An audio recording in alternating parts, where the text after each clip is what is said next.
Hello, Gateway Gators. My name is Miss Emma. Most of you know me as a teacher in room 19, but I am also your new Learning Garden Coordinator. I am really excited to be able to collaborate with your teachers to start this little project with you, and it is going to involve a read aloud / reflection along with getting our green thumb started. So I am going to be starting by reading this book called Miss Rumphius. I'm hoping I'm saying her name correctly. I might not be, but I'm going to call her Miss Rumphius. And it is one of my all-time favorite books. Some of you might have read this already, and that's okay. We'll just have a little review. But it is a winner of the American Book Award because it is so good.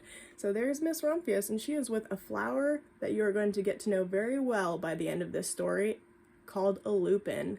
And guess what? There are lupins that are native to the Pacific Northwest, which includes Washington. So, the lupin lady lives in a small house overlooking the sea. In between the rocks around her house grow blue and purple and rose-colored flowers.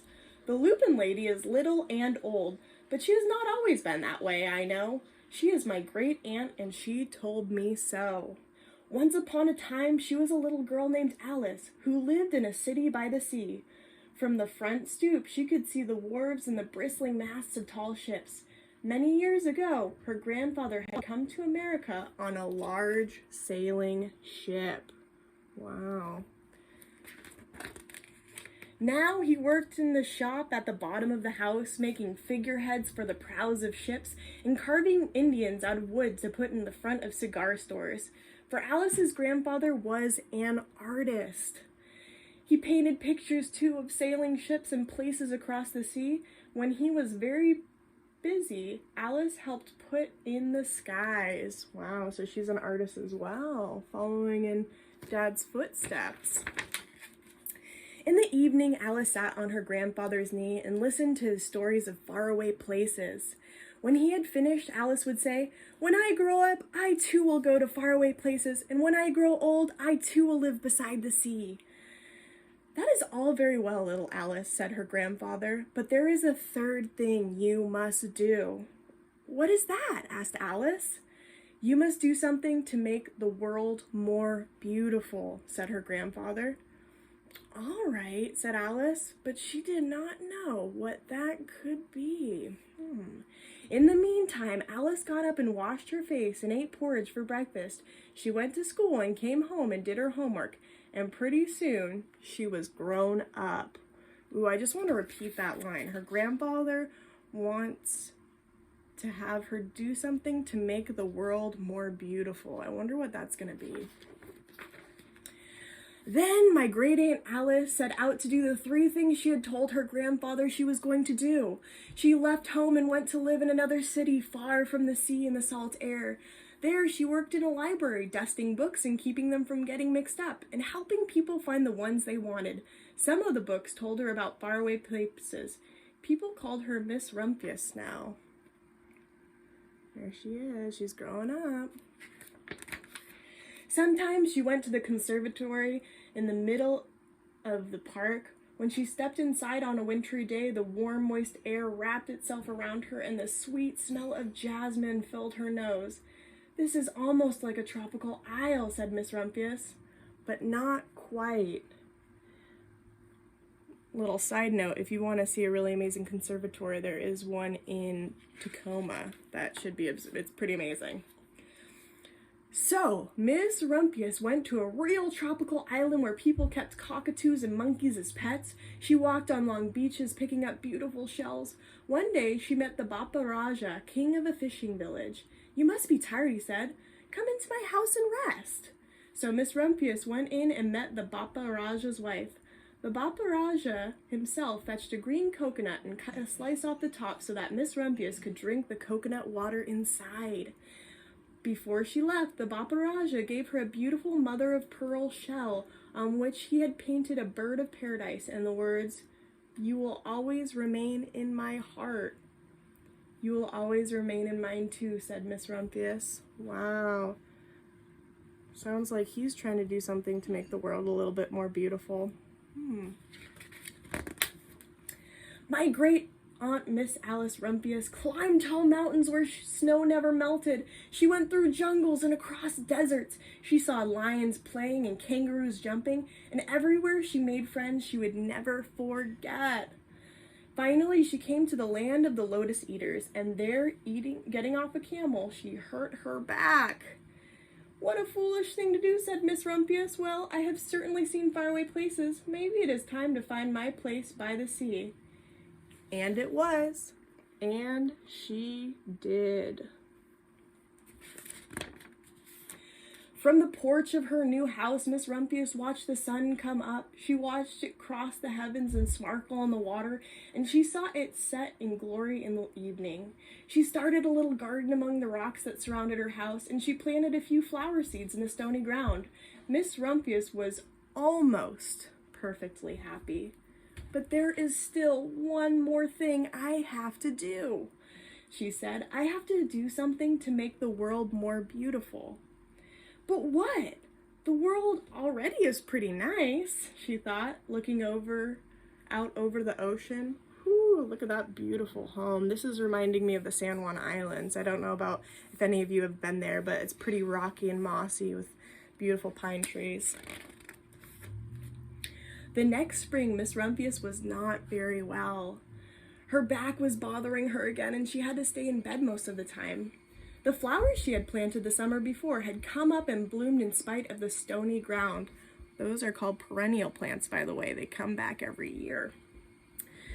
She could see them from her bedroom window, blue and purple and rose-colored. "Lupins," said Miss Rumphius with satisfaction. "I have always loved lupins the best. I wish I could plant more seeds this summer so that I could have still more flowers next year." But she was not able to. So there's her outside her bedroom window. There's these beautiful lupins in all different shades. Looks like she's got some kitty love. I love that because I do love cats. After a hard winter came spring. Miss Rumphius was feeling much better.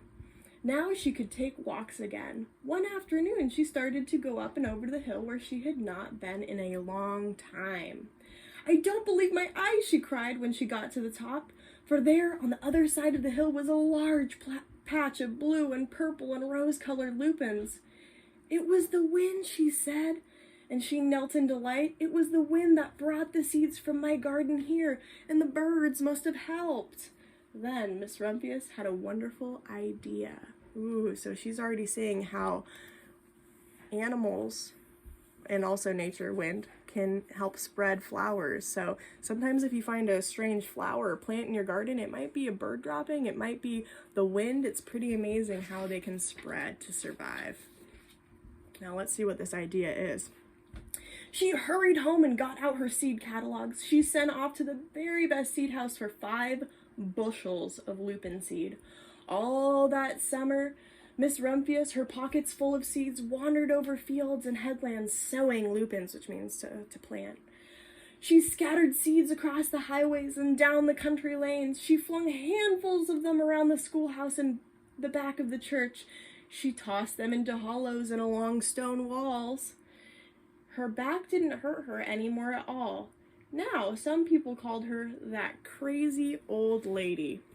I don't really like that name as much. It doesn't seem really like a kind bucket filling name, but it must seem really strange seeing an older woman wandering around with pockets full of seeds. But look she's got her kitty companion. That's pretty fun.